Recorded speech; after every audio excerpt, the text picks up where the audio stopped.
नमस्कार दोस्तों, स्वागत है मेरे YouTube चैनल स्टडी 99। तो आज के हम टॉपिक में पढ़ेंगे विज्ञान, और विज्ञान में जो है आज टॉपिक कंप्लीट करेंगे कार्बोहाइड्रेट, वसा, प्रोटीन और विटामिन। ये चार टॉपिक हम इतने अच्छे से क्लियर कर देंगे जिससे सारे डाउट जो सारे क्वेश्चन आते हैं इन चार टॉपिक से सारे क्वेश्चन को आप आसानी से हल कर सकेंगे जब आप समझ लेंगे अच्छे से। तो यहाँ पे आप हम शुरुआत करते हैं कार्बोहाइड्रेट। अब कार्बोहाइड्रेट जो होता है, कार्बोहाइड्रेट तीन पदार्थों से मिलकर बना होता है। तीन तत्व कौन कौन से होते हैं? कार्बन, हाइड्रोजन और ऑक्सीजन। शॉर्ट में याद रखिए CHO, मतलब C का मतलब कार्बन, H का मतलब हाइड्रोजन, O का मतलब oxygen. Carbon, hydrogen, oxygen.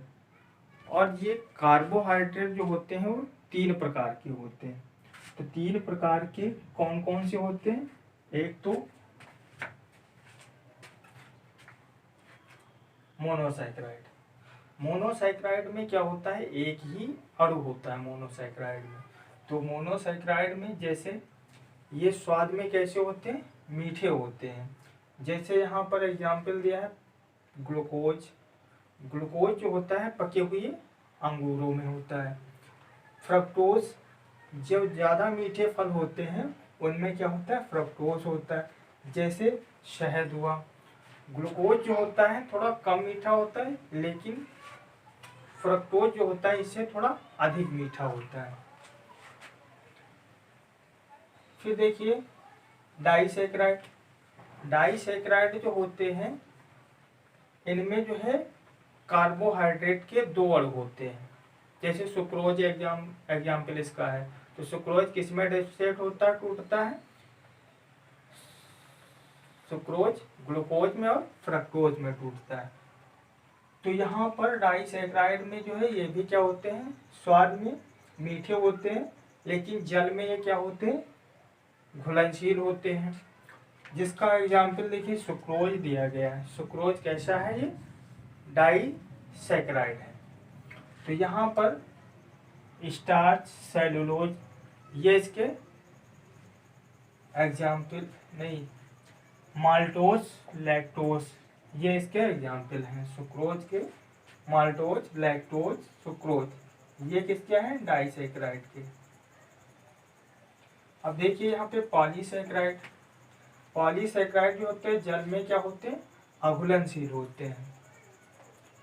Polysaccharide में ऐसा होता है, पॉली इसलिए होता है क्योंकि इसमें कार्बोहाइड्रेट के दो से अधिक अणु मिलके बने होते हैं।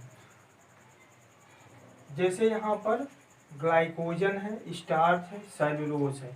तो ये स्टार्च, ग्लाइकोजन, ये जो मिलते होते हैं इनमें कार्बोहाइड्रेट के अधिक अणु होते हैं। अब देखिए यहाँ पे नेक्स्ट टॉपिक है वसा। वसा का काम होता है शरीर को रक्षा करने का काम होता है वसा का।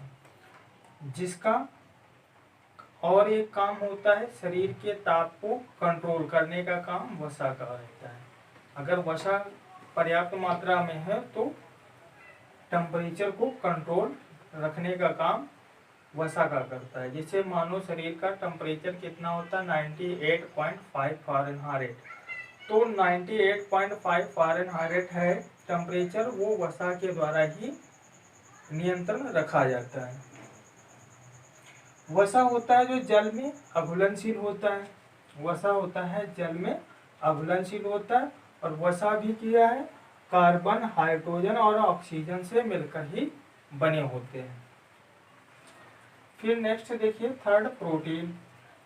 प्रोटीन का काम होता है शरीर की मरम्मत करने का काम करता है। शरीर की मरम्मत करने का काम प्रोटीन का होता है। जो शरीर में जो पुरानी कोशिकाएं होती है उनको वहाँ पर नई कोशिकाओं का निर्माण काम करने का प्रोटीन का काम करते हैं। अगर प्रोटीन पर्याप्त मात्रा में है तो अगर वो पुरानी कोशिकाएं डिसोसिएट होती हैं या खराब होती हैं, डेड हो जाती हैं, तो वहाँ पे नई कोशिकाओं का निर्माण प्रोटीन का काम होता है कि वहाँ पे कोशिकाओं का निर्माण प्रोटीन करे, जिसकी जो है प्रोटीन की खोज बर्लीजियस एक वैज्ञानिक थे, उन्होंने भी खोज की थी बर्लीजियस ने। और मानव शरीर में लगभग कितना परसेंट प्रोटीन होता है? 15% प्रोटीन होता है, जिसका काम होता है शरीर में जो है सभी एंटीबॉडी का निर्माण करना। जैसे जब शरीर में प्रोटीन पर्याप्त मात्रा होगी तो बीमारियों को लड़ने में सहायता होगी, ठीक, क्योंकि आपके अंदर एंटीबॉडी अच्छे से बन रहे होंगे। शरीर में पाए जाने वाले कुछ प्रोटीन निम्न टाइप के हैं, ठीक। शरीर में जैसे रक्त में कौन सी प्रोटीन होती है? ग्लोबिन।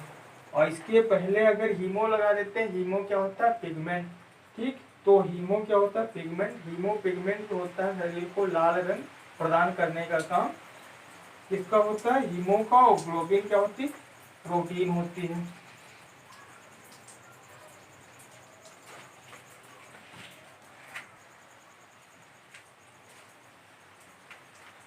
हाँ, तो कौन कौन से? रक्त में कौन सी प्रोटीन होती है? ग्लोबिन, ठीक। अंडे में कौन सी प्रोटीन होती है? एल्ब्यूमिन होती है। त्वचा में त्वचा है, नाखून है, बाल है। शरीर के जो निर्जीव पार्ट होते हैं जैसे त्वचा, नहीं त्वचा तो सजीव होती है, ठीक है। त्वचा में, नाखून में, बाल में, इसमें कौन सी प्रोटीन होती है? केराटिन होती है। क्वेश्चन आता है दूध में कौन सी प्रोटीन होती है? केसीन होती है। दूध में केसीन, त्वचा, नाखून, बाल में केराटिन, अंडे में एल्ब्यूमिन, रक्त में ग्लोबिन। अब देखिए विटामिन शरीर का जो है रक्षा करने का काम करती है। जैसे बीमारियां होती है उनसे बचाने का काम प्रोटीन का काम होता है, सॉरी विटामिन का काम होता है। 1804 में विटामिन की खोज पंक नामक वैज्ञानिक ने की थी, लेकिन विटामिन नाम जो किसने दिया था?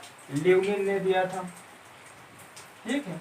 तो यहाँ पे विटामिन जो है, ठीक, जल में घुलनशील विटामिन है और वसा में घुलनशील विटामिन। तो जल में घुलनशील विटामिन कौन कौन से हैं? बी और सी है, बी और सी है। लेकिन वसा में घुलनशील विटामिन कौन से हैं? ए, डी, ई, के। इसमें से क्वेश्चन किसी टाइप से भी पूछा जाए तो आप याद रखिए जल में घुलनशील बी, सी और वसा में घुलनशील ए, डी, ई, के। शॉर्ट में याद रखिए एक वर्ड एडक। एडक याद रहेगा तो आपको विटामिन वसा में घुलनशील विटामिन याद रहेंगे। अब देखिए विटामिन के नाम, उनके रासायनिक नाम, उनसे होने वाले रोग और उनके मुख्य स्रोत कौन कौन से। जैसे विटामिन ए है तो विटामिन ए का रासायनिक नाम जो होता है रेटिनॉल होता है, रेटिनॉल रासायनिक नाम। और ये जो किस अंग को प्रभावित करती है विटामिन ए? आँख को। और यहाँ पर रोग कौन सा हो जाता है? रतौंधी। और इसमें कौन कौन से मुख्य स्रोत हैं? हरी सब्जियां, पालक और गाजर, पालक और गाजर। अब देखिए यहाँ पे नेक्स्ट कौन सी है? Vitamin B. विटामिन बी में क्या होता है? थायमिन होती है। थायमिन जो है ये, थायमिन का जो है रसायन, थायमिन, इससे रोग कौन सा होता है? विटामिन बी से बेरी रोग होता है। ये पैरों में से संबंधित बीमारी है। फिर देखिए इसमें मुख्य स्रोत अंडा, दाल, मक्का। फिर देखिए विटामिन सी, विटामिन सी का रासायनिक नाम स्कॉर्बिक एसिड है। और स्कॉर्बिक कोई एसिड होता है, इससे कौन सा रोग होता है? अगर इसकी कमी होती है तो स्कर्वी रोग हो जाता है, स्कर्वी रोग हो जाता है। और जहाँ पर ये जो है स्कर्वी रोग जो होता है ये मसूड़े जो होते हैं उनसे संबंधित होता है कि दांतों से खून आने लगता है और दांत क्या हो जाते हैं? कमजोर पड़ जाते हैं। विटामिन सी जो है खट्टे फलों में पाया जाता है, जैसे आंवला है, नींबू है, इनमें सब में क्या होता है? विटामिन सी पाए जाते हैं। फिर देखिए विटामिन डी। विटामिन डी जो है क्या है? ये इसका नाम जो होता है कैल्सीफेरॉल होता है, विटामिन डी का कैल्सीफेरॉल। इससे कौन सा भी रोग हो जाता है? ऑस्टियोपोरोसिस, ऑस्टियोपोरोसिस रखा है वो नाम, या सूखा रोग। और अगर सूखा रोग ना दिया हो तो रिकेट्स दिया होगा, रिकेट्स, सूखा रोग या ऑस्टियोपॉरोसिस, इनमें से कोई भी नाम दिया हो तो आप ठीक कर देंगे। और इसमें जो मुख्य स्रोत क्या होता है, सूर्य का प्रकाश। फिर देखिए विटामिन के, विटामिन के का रासायनिक नाम होता है टेकोफेराल, विटामिन ई का जो होता है टोकोफेराल होता है। और इससे रोग कौन सा होता है, बांझपन होता है, बालों का झड़ना, ये विटामिन के की कमी से होता है। विटामिन के की कमी से क्या होता है, नेट्रोक्विनोन, इसका जो है रासायनिक नाम नेट्रोक्विनोन होता है और रक्त का थक्का बनाने में काम करता है। बस आज की क्लास में यहीं तक, फिर नेक्स्ट क्लास में मिलते हैं।